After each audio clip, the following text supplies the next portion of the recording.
by all that is right in this world. Your verdict was a just one. Thank you. What you said in the courtroom, it needed to be said. Judge Haywood, the reason I asked you to come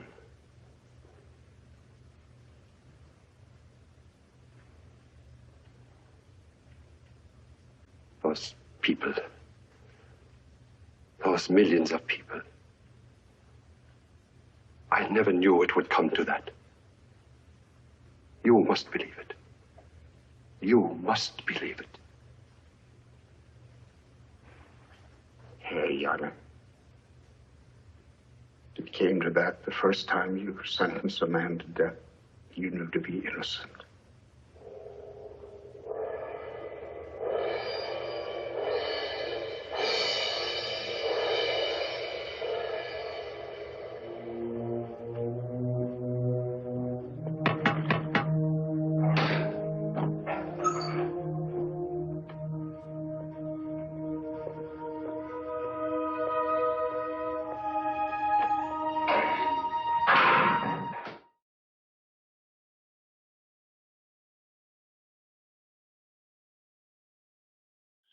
Good morning. I'm Leslie Polgar. Discarding myths. I have a long-term, even a professional association with myths. When I was 7 in our home in Budapest, there was a 5-volume collection, Magyar Mese és Mondavilág, World of Hungarian Tales and Legends, by the late 19th century Hungarian writer Benedek Elek, who was born in the Hungarian-speaking part of Transylvania, in today's Romania. It was in Transylvania where Ferenc David, the founder of Unitarianism, persuaded the reigning monarch, Zsigmond János, to enact the Edict of Torda, which expanded religious freedom far beyond the standards of 16th century Europe. So we have theological roots there. And Benedek's birthplace is also not far from our sister church in Erdőszentgyörgyi. Now, one of the mythic stories in Benedek's collection had a memorable drawing. Here it is. I want to show it to you. I'll hold it up to the camera. So here it is. Perhaps you can see it. There it is. You can see the warriors coming down from the stars. In Hungarian mythology, Prince Csaba was the youngest son of Attila. Legend has it that after Csaba's death, he returned with his warriors from the heavens to save his people from Frankish invaders. And he did this by riding across the stars of the Milky Way. Horses? Milky Way? How did they do that? No extra vehicular spacesuits. Well, myth, of course. Fanciful? Definitely, but powerful. We, all humans, thirst for myths precisely because they are powerful. Just think of Star Wars saga or Lord of the Rings. One hot and humid July afternoon long ago, while returning from business in Findlay, Ohio, I had to kill a lot of time before my evening return flight from Columbus to New York. Now, if you're a Michigan Wolverine, as I am, spending any time in Columbus, Ohio State Territory, was a really bad idea, and especially on my 34th birthday. So I needed something to raise my spirits. I went off to an air-conditioned theater to a matinee first-run screening of the original Star Wars movie. It's now known as Episode 4, A New Hope. I was stunned. I stayed in the theater and watched it again. I didn't want a Buckeye dinner anyway. A long time ago, in a galaxy far, far away. Those lines start every Star Wars episode. Ah, a tale, a myth. Well, here on Earth, in our own Milky Way galaxy, PBS broadcast a 6-part series called The Power of Myth. Bill Moyers interviewed the famed scholar of myth, Joseph Campbell. The first 5 episodes of that interview were filmed at George Lucas's Skywalker Ranch, just an hour's drive from here. It was not a coincidence because Lucas fully acknowledged Campbell's influence on the creation of Star Wars. Campbell taught Lucas and the rest of us a great deal about myths. I need to clarify something about myths. In this contentious era where when we reject a fact or a concept, we often say dismissively, that's just a myth. We make a mistake when we do that because true myths are on a much more profound level than an argument over fake news versus real news. Myths worthy of the name are all about culture. We don't have to believe myths, but we should know and respect them. That story of Csaba and his warriors riding the Milky Way is from the Székely Hungarian culture. Those of us of European ancestry also may have some awareness of Greek myths, such as Prometheus and Icarus. But we have blind spots about myths from other realms. We tend to be ignorant of myths from cultures of people of color, people with origins in Africa, Asia, or the indigenous peoples of the Americas and Oceania. I do not know if I'm racist, and I don't think anyone who knows me would call me fragile, but I do know this. I feel inept about the cultures and myths of people of color. So I'm taking steps to remedy my ignorance. For example, in the Americas alone, the single topic of the Milky Way has myths from 11 different indigenous cultures, each with its own story.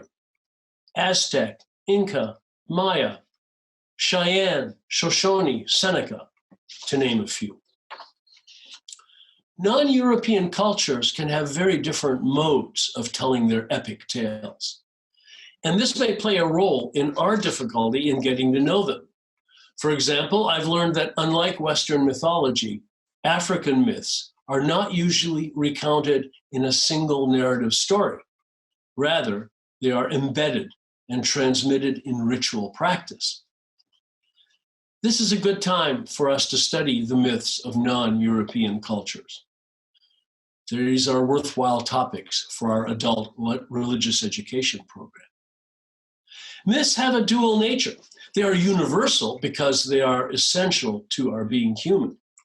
At the same time, myths proclaim individual cultural flavors.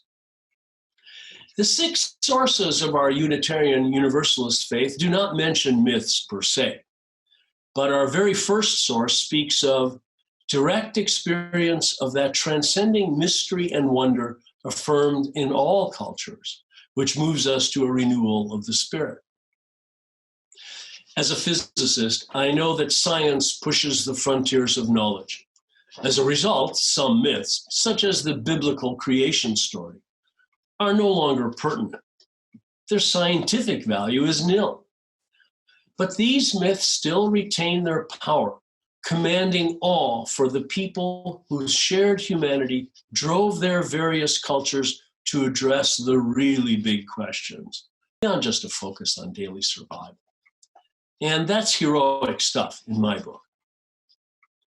In Exodus, the second plague on Egypt was frogs. Now, the King James Bible does not say it would rain frogs, although in the popular mind, it has morphed into that. Raining frogs? Really? On our first vacation to Greece, Sue and I decided that after visiting Athens and the Peloponnese, we would each choose one island to visit. Sue chose Santorini. I chose Corfu. Sue picked well. We savored Santorini in the perfect Aegean Sea sunshine. But in the Ionian Sea, on Corfu, things were very different.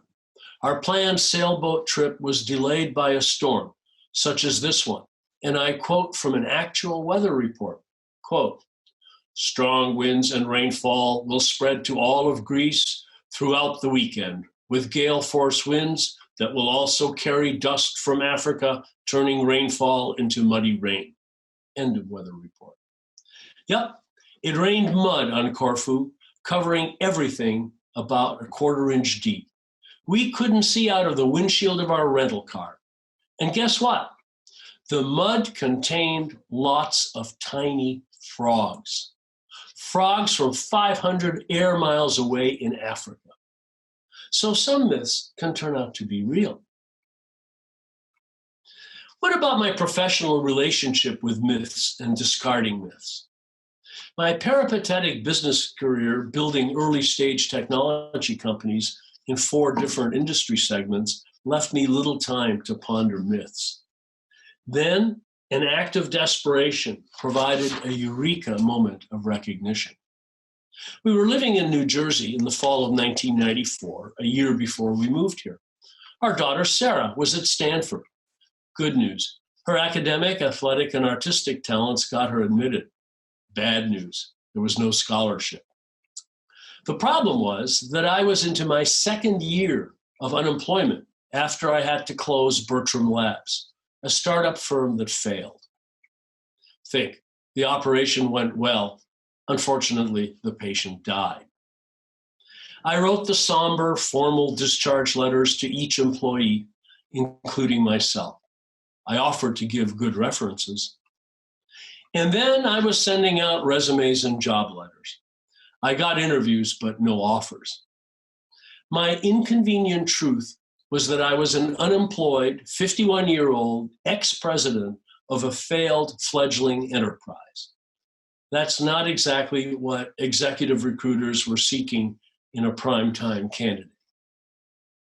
One of those headhunters, though, invited me to an exploratory interview at his posh Park Avenue offices in mid-Manhattan. Immediately after the pleasantries, he said, "I read your resume. It's impressive enough that I wanted to meet you. But for the life of me, I cannot figure out what you really do. So tell me." I was stunned. I tried not to spill my coffee. What the? My mind raced. And then I just blurted it out. I discard myths. That's what I do.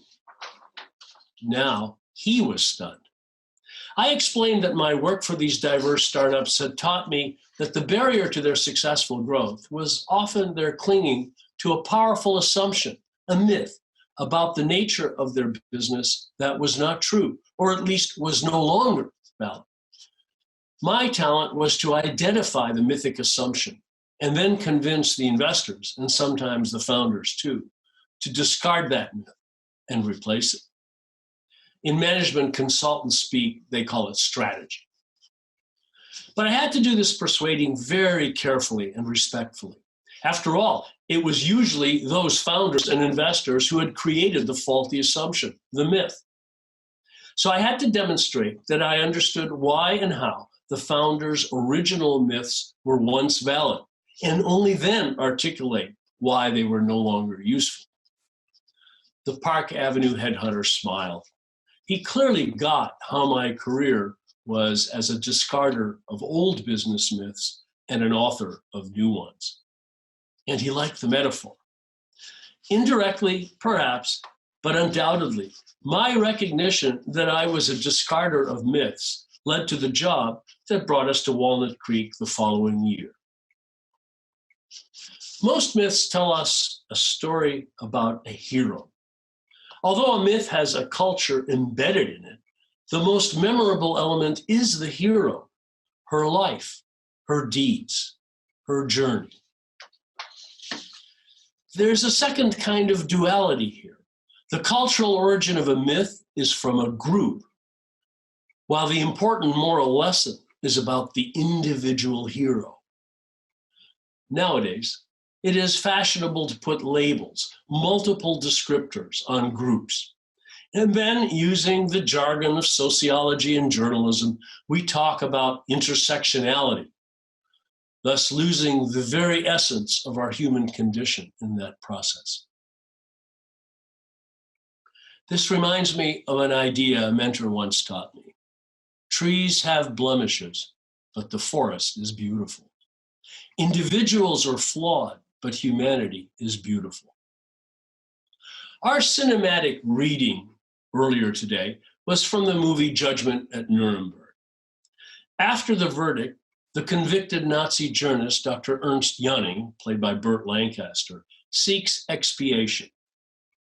He explains, those people, those millions of people, I never knew it would come to that.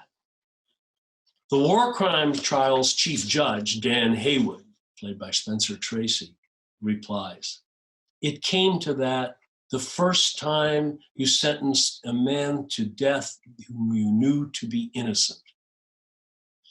For me, that scene from Judgment at Nuremberg is all about which myth to keep and which to discard. I choose to focus on the individual, flawed as he may be or she may be. We are called to take responsibility for ourselves as individuals, to exercise individual conscience, and to discard myths that tempt us to hide in the easy and comfortable confines of a group identity. For me, this year, there is no greater expression of individual conscience than the act of voting. It's just 86 days. 86 days. You know what to do. Shalom.